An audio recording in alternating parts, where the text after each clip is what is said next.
अंग्रेजों ने बंगाल विभाजन के साथ ही भारत को कमजोर करने के बीच और अधिक बोने की दिशा पकड़ ली थी। लेकिन वंदे मातरम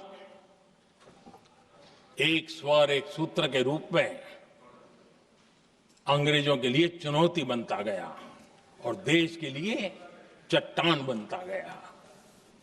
आदरणीय अध्यक्ष जी, बंगाल का विभाजन तो हुआ, लेकिन एक बहुत बड़ा स्वदेशी आंदोलन खड़ा हुआ और तब वंदे मातरम हर तरफ गूंज रहा था।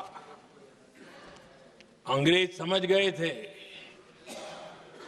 कि बंगाल की धरती से निकला बंकिम दा का ये भाव सूत्र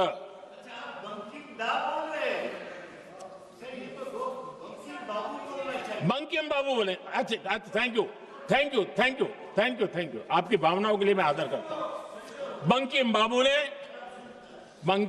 ने थैंक यू दादा, थैंक यू। हाँ, आपको तो दादा कह सकता हूं ना, वरना उसमें भी आपको इतराज हो जाएगा। बंकिम बाबू ने ये जो भाव विश्व तैयार किया था, उनके भाव गीत के द्वारा उन्होंने अंग्रेजों को हिला दिया और अंग्रेजों ने देखिए कितनी कमजोरी होगी और इस गीत की ताकत कितनी होगी। अंग्रेजों ने उसको कानूनी रूप से प्रतिबंध लगाने के लिए मजबूर होना पड़ा था। गाने पर सजा, छापने पर सजा, इतना ही नहीं, वंदे मातरम शब्द बोलने पर भी सजा। इतने कठोर कानून लागू कर दिए गए थे। हमारे देश की आजादी के आंदोलन में सैकड़ों महिलाओं ने नेतृत्व किया, लक्षावधि महिलाओं ने योगदान दिया। एक घटना का मैं जिक्र करना चाहता हूं। 22 साल में वंदे मातरम गाने पर सर्वाधिक जुल्म हुए थे। वो 22 साल आज भारत का हिस्सा नहीं रहा है और उस समय 22 साल की हमारी माताएं, बहनें, बच्चे मैदान में उतरी थी वंदे मातरम के स्वाभिमान के लिए।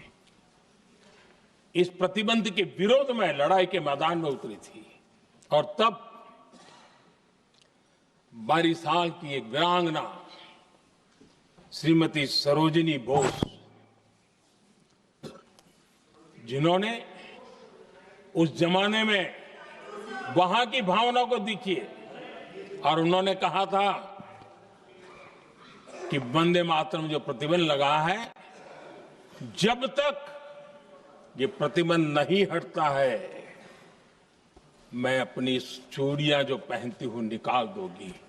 भारत में वो एक जमाना था, चूड़ी निकालना यानी महिला के जीवन की बहुत बड़ी घटना हुआ करती, लेकिन उनके लिए वंदे मातरम की वो भावना थी। उन्होंने अपनी सोने की चूड़ियां, जब तक वंदे मातरम प्रतिबंध नहीं हटेगा मैं दोबारा नहीं धारण करूंगी, ऐसा बड़ा व्रत ले लिया था। हमारे देश के बालक भी पीछे नहीं रहे थे। उनको कोड़े की सजा होती थी, छोटी छोटी उम्र में उनको जेल में बंद कर दिया जाता। और उन दिनों खास करके बंगाल की गलियों में लगातार वंदे मातरम के लिए प्रभात फेरियां निकलती थी। अंग्रेजों के नाक को दम कर दिया था। और उस समय एक गीत गूंजता था बंगाल में, जाए जाबे जीवोनो चोले, जाए जाबे जीवोनो चोले, जोगो तो माजे तोमार काजे वंदे मातरम बोले, अर्थात हे मां, संसार में तुम्हारा काम करते और वंदे मातरम कहते जीवन भी चला जाए तो वो जीवन भी धन्य है। ये बंगाल की गलियों में बच्चे कह रहे हैं। ये गीत उन बच्चों की हिम्मत का स्वर था और उन बच्चों की हिम्मत ने देश को हिम्मत दी थी। बंगाल की गलियों से निकली आवाज देश की आवाज बन गई थी।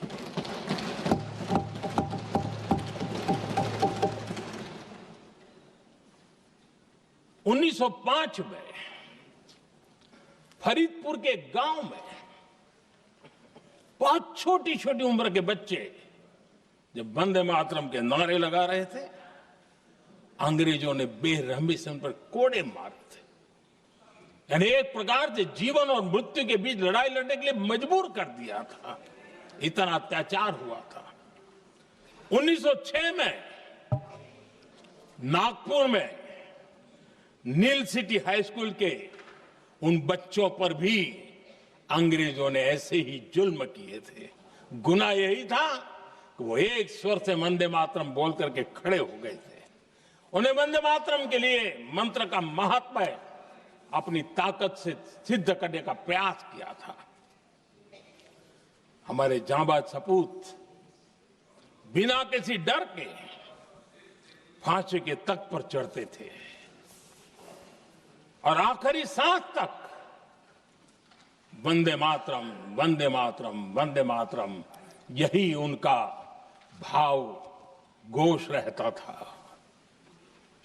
खुदीराम बोस, मदनलाल ढींगरा, राम प्रसाद बिस्मल, अशफाकुल्ला खान, रोशन सिंह, राजेंद्र नाथ लाहिड़ी, रामकृष्ण विश्वास, अनगिनत जिन्होंने वंदे मातरम कहते कहते फांसी के फंदे को अपने गले पर लगाया था। लेकिन देखिए, ये अलग अलग जेलों में होता था, अलग अलग इलाकों में होता था। प्रक्रिया करने वाले चेहरे अलग थे, लोग अलग थे। जिन पर जुल्म हो रहा था उनकी भाषा भी अलग थी। लेकिन एक भारत श्रेष्ठ भारत, इन सब का मंत्र एक ही था, वंदे मातरम।